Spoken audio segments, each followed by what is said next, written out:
We hit the uber nuts on the river, we bolt up, which is really strange, and then the hand just goes from like weird and interesting to like fascinatingly ridiculous, because what happens next is just really bizarre.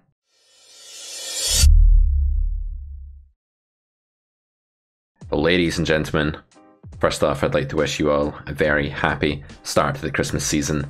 I have finished work mostly, meaning that I've launched Cash Injection, the exploitative course. I'm not doing any coaching until January. I am still on the YouTube grind as ever for you guys, and I decided I would open up this festive YouTube season with a bit of 4-table mayhem. 4-table mayhem is basically where I play 4 tables at once. I record it all, I talk about all the hands that come up, and we do battle with a bunch of regs and recreational players in the pool. Some really interesting hands in this video. Let's get right into it, but before we do that, don't forget, Cash Injection, the exploitative quick fix course that's going to give you 10 unique recipes to taking advantage of the competition at your stakes, is currently live on carrotcorner.com. You can download our 10 video course with a couple of button clicks and have these exploits in your lap in a few minutes. This is a course that is going to add money to your win rate. It's going to give you extra EV without you having to do an awful lot. So enjoy. Let's get into today's footage. So as you can see, we're firing up the tables here. I'm going to try and talk about this entire session. It's 22 minutes long. Obviously, when you play 4 tables of 200 Zoom, you play a lot of interesting spots against some good players in that time. Hopefully you can make it out okay. Do leave me feedback if you think this video is a bit too frantic, too unclear. Let me know. I'm going to talk through all the action as we go. Pocket 6s on the top left, we're going to call that table 1. Table 2 will be the top right, bottom left table 3, bottom right table 4. I think on the paired board you're going to be a little bit less inclined to raise in GTO than you are on the unpaired board, and that's simply because the overpairs in your opponent's range are doing really well. We should also note that we fold deuces here. 3s is a hand we won't always call a 3-bet with either. These real baby pairs are not going to be as prevalent in our range as something like 7s or 8s or 6s, so I don't think we build much for a raising range on this particular texture. Although you could do if you knew you were against a weaker player that was c-betting too much, because the gauntlet here that you can throw down by raising is really saying I dare you to balance your 3-bet range, I dare you to jam the flop with enough stuff that isn't overpairs. And if your opponents are too transparent and predictable, in that case, you can just raise fold here and gain a ton of protection and also visibility with your play. I decided just to call because I don't know my opponent. The turn was a fairly kind 4 of clubs. Meanwhile, on table 2, just 3-betting King Jack. Blind versus blind, taking it down. I won't comment on every spot because obviously it's a bit fast and furious for that. Villain checks the turn. I think we have a pretty clear mix here of small bet and check. If you think about our betting range, it's going to be lots of stuff like 5s, 7s, 8s, 9s, 10s, etc. if we don't 4-bet 10s. 6s of course as well. On this river, villain of course is going to land with a ton of second best hand here, like loads of ace-x. I think our value region is going to be boats, 6x, flushes, that sort of thing. I opted to overbet here. I don't know about this in theory because villain is probably inclined to check like some slow plays here. However, I think it's almost certainly fine in practice. The speed of the river check was near instant, and so I really don't feel like we're facing a hand better than ours very often. So the idea there was to sort of max out on the idea that in reality, humans are just going to call mostly ace-x there, and they're going to be like quite inelastic to sizing with that region, but also inelastic with the weaker hands in their range and just calling like almost no sizing. So I don't think people are going to bluff catch in a very GTO manner in that spot, so just elected to go for the overbet there and get a little bit greedy. I think it's fine. Jack 6, we make a straight here, decide to big bet this turn, and then something very interesting happens. This is not a humdrum mundane hand, as it looks like it's shaping out to be on table 2. Villain jams. And when my opponent jams here, the question is, what on earth is he doing this with other than a hand that's free rolling me, like Jack X of spades, which I do not really have the equity to call against here. Because we're going to get absolutely smashed by that hand, we need effectively 50% equity to call into an empty pot. Okay, there's some dead money, but it's not enough to really justify a call if villain has a hand like that. If villain has a hand like ace-jack, of course we're just completely dead, drawing to a chop, and I think it's very far-fetched to imagine the random recreational player having anything sub-straight here, so really easy fold, but just worth bringing that spot up. Pocket 8s here, we decide to flat out the small blind this time. We check the flop, and on the turn we're rolling between overbet and check. We roll a check this time, of course going for check raise if villain does bet here. Villain checks back, and I think this river range is kind of interesting. I had to think on the river here, GTO wise, possibly checking is okay again, going for a check raise, blocking a bit of 8x that would check behind but also call a bet. So when you block a hand that your opponent could check behind, you will face a bet a bit more often after you check, and therefore slow playing or getting trappy. Going for that check raise makes some sense. However, I think in practice people are a little bit too inclined to bluff earlier here, and I expect that they may reach this river with not enough combos of things like Jack 10 or Queen Jack or Queen 10 that I think are just going to bet turn pure if they don't bet flop. So for that reason, I think we see more hands like ace-king, more hands like pocket fours, more hands like 9x, and I just opted to go ahead and bet here with the belief that villain's range may be a little bit too condensed and not containing enough of the air that I would actually be maximizing from by checking. Whenever you check a hand that would have been strong enough to value bet, you're sort of going out of your way to maximize against the air region. That's okay in GTO where people are splitting their bluffs between the streets really reliably, and villain is going to be saying, okay, I'll wait this time with queen jack before just bluffing turn. But if I think too many of those king 7, king 5, queen jack, queen 10 hands simply bluff turn immediately, then the EV of that play really starts to diminish quite quickly. It starts to fall off. So there's a very long time bank coming here from our opponent, so we'll ignore this hand for the time being. We'll come back to the result of it in just a second. Jack 9 on 866, I think you can have a bet frequency with this hand. I think it would probably be above the global frequency for your range, but that global frequency on table 2 that you'll be betting on 866 will be pretty low, so still with Jack 9 you'll be throwing in plenty of check. I think this hand is just about a check fold. If I had 2 clubs or a heart here, I'm obviously just raising or calling, but with this combo I think check folding is okay. It's probably one of the best hands I would ever check fold to that sizing, and we do need to be careful that we don't just load our range up with too many check folds there. Villain actually had ace-6 on the top left, we called him 1. I'm not sure why they're tanking river with that hand. It strikes me as a pretty easy call, with blockers to bolts and things like that. I don't think that's a hand you'd ever be folding because it unblocks our king high, queen high bluffing range and also blocks some of our really good stuff. So not really sure what the tank was all about, unless they think we are under bluffing that node, which I hope we're not. King 10 on 987, table 1 again, not going to have a super high bet frequency with the range here, but this hand will bet a bit more than range will, on average, and that's because it's a polarized hand with future nutted EV, and the King of Diamonds blocker, which helps us not get raised as often as well. So this is definitely good. It's also nice that on a king turn, which is actually what happens, it can't be the King of Diamonds because we have that, so villain can never make a flush on us when we make 2 pair, or when we make 1 pair, as is the case here. So we go for another c-bet. I think on this kind of card where villain is somewhat merged with double flush draw, you can definitely overbet here. They have a lot of pair plus draw. I think overbet is okay. I think it's even okay with a hand like this, like top pair with redraw.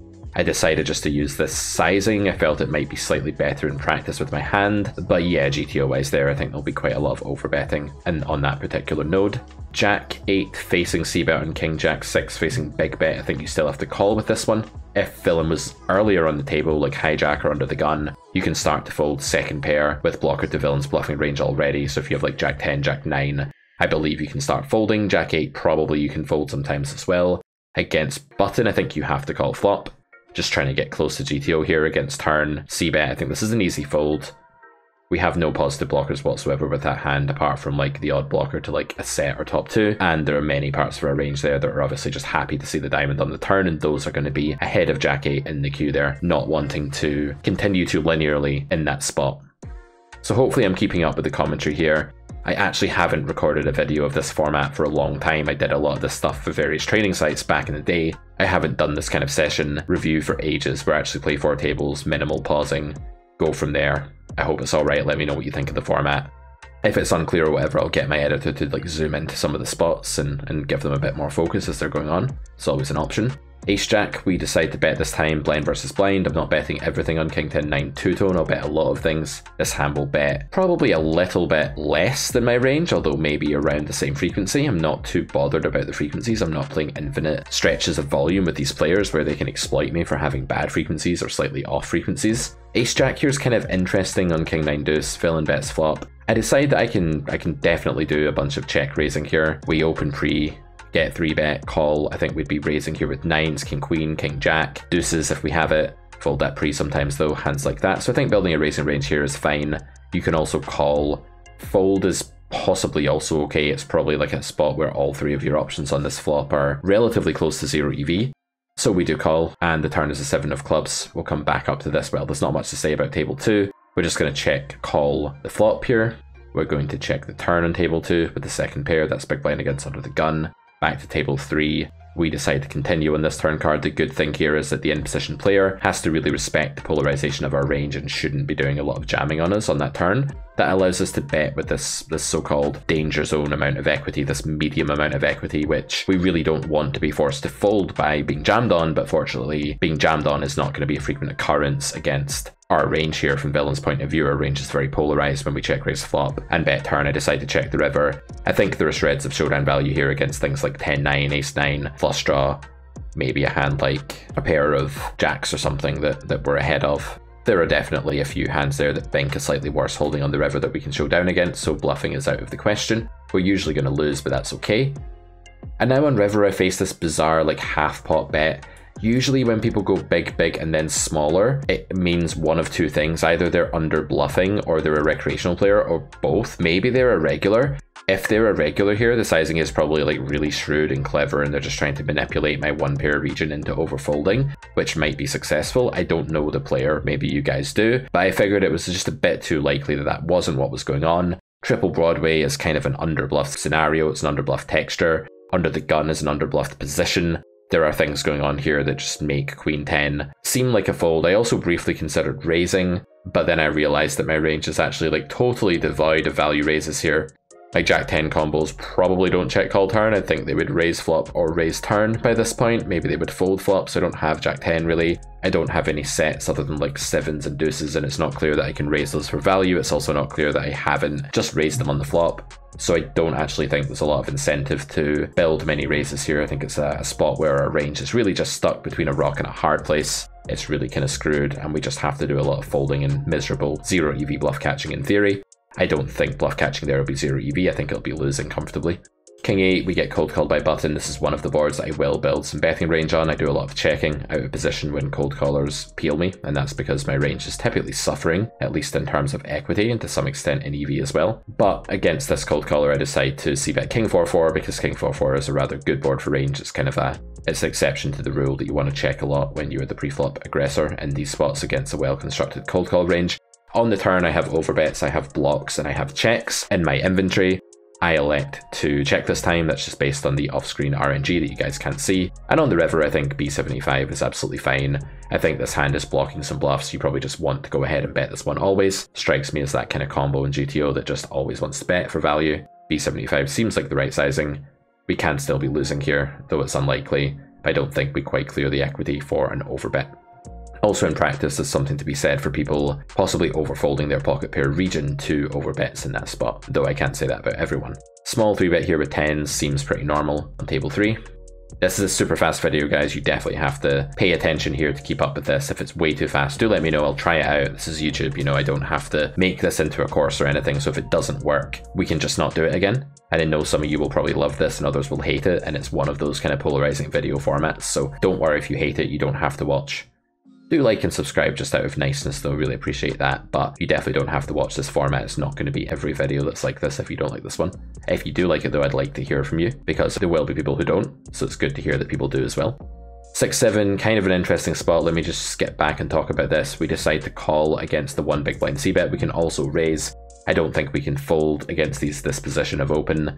With 6-7 here, I think the hand's a little bit too good, though it's a bit less good at the stack depth, so maybe it's declining a bit here. I figured that raise was a fairly normal play, but call was quite good as well. So we go for call, we decide to check. Turn, villain checks back, king of clubs on the river. This is a mandatory bluff spot. You need to understand here that our range in theory has strengthened considerably by calling the flop bet. Even though it was a small bet, you know, we're still folding the 8-4 of hearts on the flop and the 9-6 of diamonds and hands like that, maybe 9-6 of diamonds, I don't know, but we're folding stuff on the flop that's the very bottom of our range, like our kind of ace deuce of hearts, hands like this. So when we strengthen and tighten by calling flop and villain checks back turn, we're going to have a decent equity edge here, range versus range.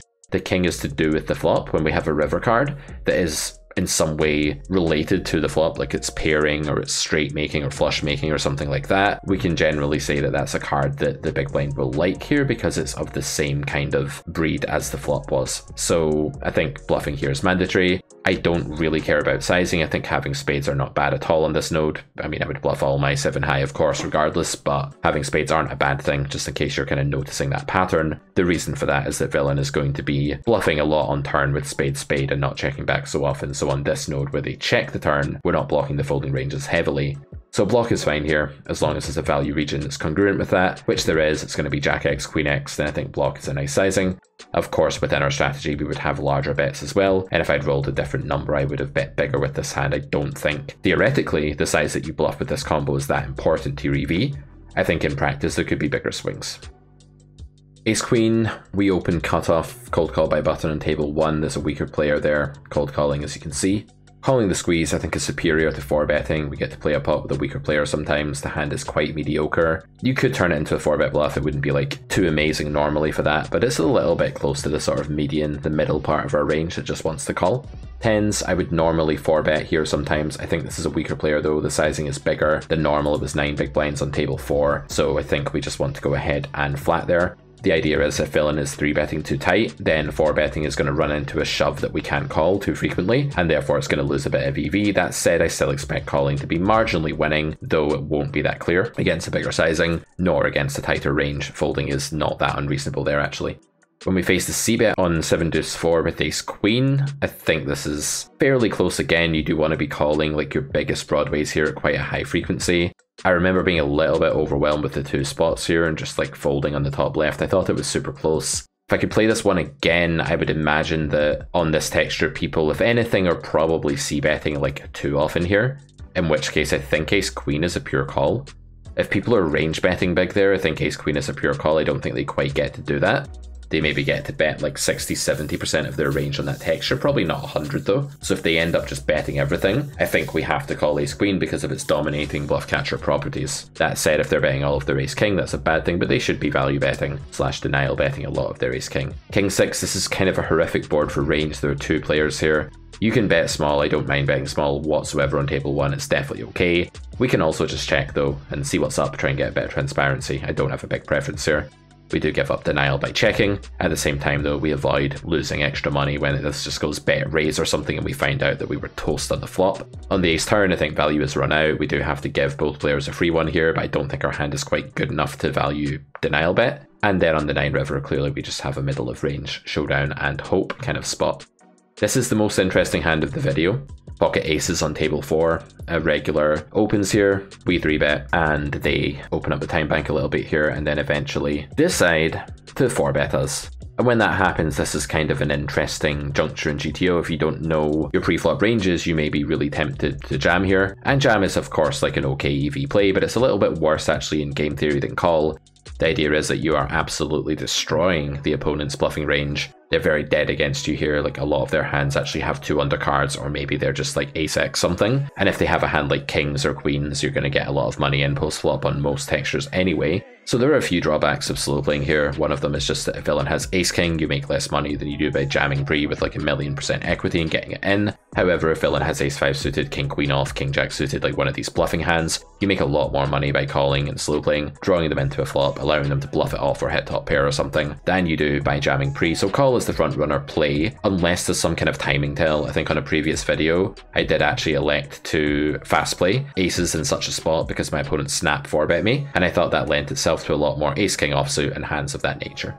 In this spot though, we don't have such a tell, so we just elect to play this way. King-queen I checked back twice. Normally I would bet range, but this is a recreational player who is playing extremely wide preflop range. They bet 3/4 pot on river. I'm going to bluff catch here. I'm not in love with the spot, but needing to win about 30% of the time, I think it should be achievable against a recreational who could be outlandishly wide preflop on table 3 and could actually be opening random hands like jack 10 offsuit and then calling 3-bets and stuff like that. So against such a player, I don't think folding is really on the menu, but against a good player, this would probably just be a fold. And the reason for that is that the hand is blocking quite a lot of bluffs with the king of diamonds on this node, so I don't even think it's a good bluff catch against a strong player. Back to the real action hand on table 4, villain c-bets flop small here and we elect to call. I don't think it makes much sense to build any raises given the gulf in polarization between the 2 ranges, i.e. villain's range is much more polar than ours. Therefore, calling looks like the play. 4 of clubs turn and 4 of spades turn rather, and villain checks. I think this is a mandatory check back. We don't usually have a hand as completely invincible as aces. I don't think our range wants to do a lot of betting here per se, but if we do bet here, it's going to be more with a hand like queen jack or something that's a little bit more vulnerable. If we have a queen here, it's possible villain has 2 overcards to said queen with ace king, especially if our queen is queen 10 or queen jack or something. Therefore, I think betting that hand is a bit more reasonable. I can also see betting a hand like 8-7 having some merit here, as well as betting a hand like 7s or 6s. I think with aces and at this SPR, there's not so much to gain by betting. You just really need your opponent to bluff river with king jack, king 10 or hit. These hands are totally drawing dead. And I think there's a weird phenomenon going on here where if you don't allow them the chance to improve or bluff river, you're actually sacrificing a lot of EV. So I'm pretty sure this is a pure check. I'd be kind of flabbergasted if there was any bet here at all. So we check it back and we hit the uber nuts on the river, we bolt up, which is really strange. And then the hand just goes from like weird and interesting to like fascinatingly ridiculous, because what happens next is just really bizarre. So villain bets 6 big blinds into a pot of like a lot of big blinds. I'm to squint on my screen here. It's like 60 big blinds, so he bets like 10th pot here. What's going on with this bet? Well, if he has aces, I guess it makes some sense, like in his range. I don't really know what villain is doing here, but I would expect the most likely hands are things like kings, king, queen, maybe aces. If I didn't have aces, I would think is possible here as well. And then every so often there should like technically be like one bluff in 9 or something, one bluff in 10 where villain just shows up with like the king jack or king 10 or something, but usually that should elect a bit bigger here, and in practice I think it will. I elect to do something a bit funny here. What I really wanted villain to do in this spot, because I block the ace-x so heavily, and I don't really think people are going to have a lot of like ace-queen, ace-king here, I just block it so much. They can have a bit of it, but it's hard. So way more likely is like kings or king-queen. And my thought process here was that if they have a hand like king-queen or kings, or maybe even some weird hand like jacks that they're playing this way with, which is like not that unreasonable, then if we raise smaller and leave like some illusion or delusion, as it were, of fold equity, then maybe villain takes like the king of spades blocker sometimes and like rips it on me or something like that. I really felt like jamming here was likely to garner a ton of respect and general fear because it just looks kind of psycho, and I don't think a lot of people are going to get here in my shoes with like 9s with a 9 of spades and just rip it on this, and nor do I think that's really expected of pool. So I went for a smaller raise size here, something that I could maybe do with like a flush maybe. Maybe I have like king 10 of spades and I'm just like value raising here. Maybe I have ace queen, I'm making a thin value raise. So I went for a sizing that I thought I would make with those hands. I may have actually gone a bit too big here, overcooked this a little bit. I mean, this is tiny. This is like a block size raise, like a B33 raise. The way to think about that is that we call villain's bet, then we make a new pot. So when we call the bet here, it's like 72, and we only make it like another 30. So it's less than half pot. We do get the jam from the king x of spades blocker hand with the queen, which is lovely. You know, you love to see it, but I don't know what I think about villain's play there. It's probably okay when you think about the value hands we normally have. Aces is obviously only 3 combos, and villain can afford to get stacked a small amount of time there by hands like aces. I think it's reasonable. So that's definitely the most interesting hand of the session. I don't think I'll get through this entire session in this one video because it's a little long. Here with 8-5, we check all the way to the river against a recreational player. I elect to just call the river because those spots can be overbluffed. We need to win 20% of the time. We lose that time, but when they go check, check, check, check, check, bet, I think calling with a pair on the board there is pretty reasonable on blocking bluffs and just expecting people to maybe just overbluff that spot by not having enough of a value range there or something like that, but obviously we'll usually lose, that's fine. Always remember, guys, when you're calling bets, you're not trying to win loads of the time, you're just trying to win more of the time than the target required equity is setting you. A few weird hands here, checking back with 4s, we turn this kind of open-ender. Villain is a recreational player. The turn I already think is like fairly close, but because people do over probe, I think calling is okay. The thing here is though that villain is meant to probe a lot because the board is really good for their range. So I don't really know about this spot. There's also a ace queen hand going on here where we call blind versus blind on table 1 against the 3-bet, we check flop, and then with ace 10 on table 2 we're just going to be calling this time, but squeezing is of course in our repertoire there as well. Jack river, villain checks, and we decide to showdown 4s. I think it's got enough SDV, showdown value, to perform okay. No need to turn that one into a bluff. We lose to ace 7 this time, which is fine. And with ace queen, we decide to call here. You could do a little bit of raise, I think, as well. We make it straight, and then something kind of funny happened. I think I forgot the action sequence in this spot, and I thought that the flop had gone check check, and if the flop had gone check check, then I have a large preference exploitatively towards just betting, because I feel like villain will be super merged and just like calling way more than they're going to bet. As it is, donking big in this spot is very bizarre, and probably just massively underbluffing, but I didn't mean to, I didn't know the action sequence, so this is one of the hazards of 4-tabling. You sometimes forget the action in a hand because you were caught up in another hand or still thinking about the last one, or feeling bad about a mistake you made or something like that. I think you need a pretty ironclad mental game to 4-table successfully. It's a difficult skill, and I wouldn't recommend 4-tabling Zoom games until you've built it up and got used to it, and until you think you're winning in the pool. That's important. You don't want to be bombarding yourself with extra volume when you're not really equipped to think about enough spots in that short amount of time yet. 5's again, another baby pair that makes a gutter type thing, really common. We decide to call on flop, which is normal. We check the 7 of clubs turn, and villain goes ahead and barrels fairly large. I think this is a really standard call. There are hands like this that you can raise as well. especially deep here where I don't think my opponent's meant to do a lot of jamming. And the idea would be I have redraw, I get useful fold equity, I can get worse hands to fold, I can get better hands to fold. It's really a hybrid. I get like kings to fold sometimes probably. But I also get folds from like ace queen or whatever villain is bluffing there, maybe not ace queen, something a bit lower, and that's useful too. So raising turn's an interesting play. Actually, if I could redo that hand, I think I would do it. I think it's a useful thing to remember that you can raise those middling hands sometimes. Right guys, I'm going to wrap it up there. Obviously you can see there are more hands going on, but I don't want this video to spiral completely out of control and become like an hour long. Let me know what you think about this. As you can tell, I've been very to the point in this video. I have not done a lot of humor, drum rolls, true EV, shenanigans, looking at the camera. It's been all business. I don't know why, I just felt like doing this kind of video today, but do let me know what you think of the format. If it's too fast, I will not do it again. If it gets really bad feedback, if it gets good feedback, I will do it again. Yeah, 4-table mayhem, part of the Cash Game Mastery series. I'd love to know what you think, and don't forget, Cash Injection is out on Carrot Corner. Grab that exploitative course today. And yeah, looking forward to chatting to you in the comments. See you in the next video, guys. Bye for now.